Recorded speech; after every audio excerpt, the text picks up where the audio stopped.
Liar!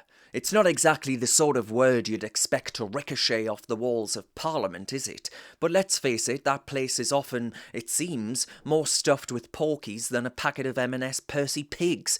And who'd have thought that such theatrics would erupt in a Woman and Equalities Select Committee, of all places, with the public gallery getting a front row seat to a political Punch and Judy.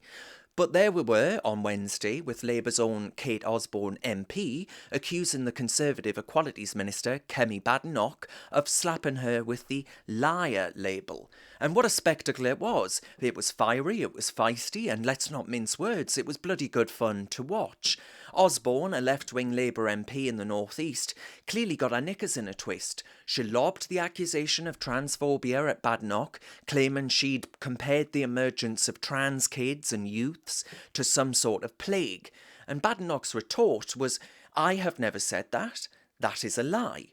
She had the air of a headmistress who's had it up to here with a gaggle of unruly brats, reminding the room that was supposed to stick to the facts instead of cooking up fairy tales.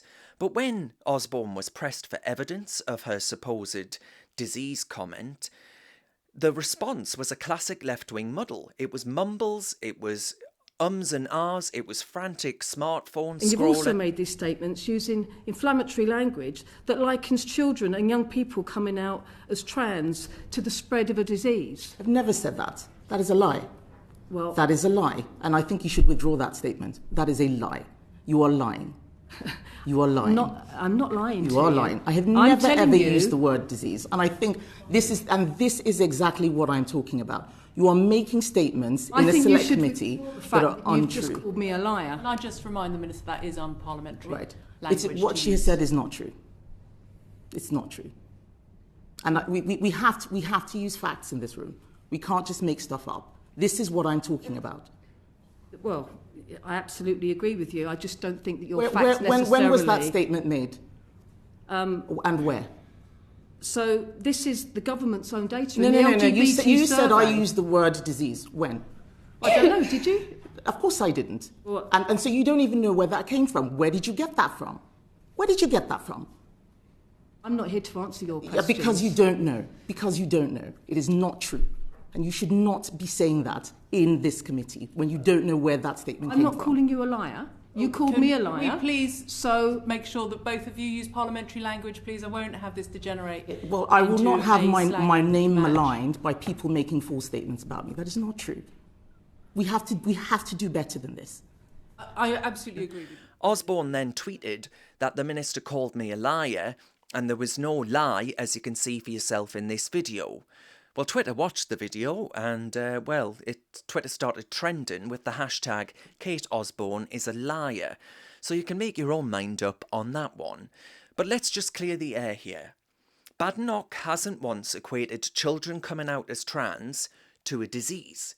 What she did highlight was the staggering increase in NHS gender identity service referrals, calling it almost an epidemic, with a jaw-dropping 1,600+% increase over the past decade at the NHS Tavistock, which is the NHS's gender identity clinic.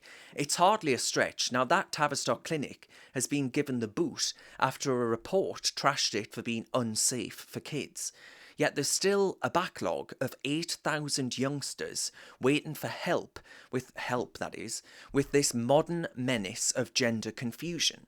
This explosion in demand for gender identity services is as much an epidemic, in my view, as the size zero craze was back when I was a younger lad. Politicians, though, right, they love a bit of epidemic drama because Osborne, she's not immune to the charms of that word. The gender-critical journalist Joe Bartok points out, for unheard, that she's bandied it about for everything from a drink spiking epidemic, a child poverty epidemic, a violence against women and girls epidemic, so she's not exactly shy of the hyperbole of that word she's accusing Badenoch of. But let's not kid ourselves. Outside of the social media bubble, no one's seriously suggesting that Osborne thinks victims of drink spiking, of impoverished kids or women facing violence are diseased or a disease.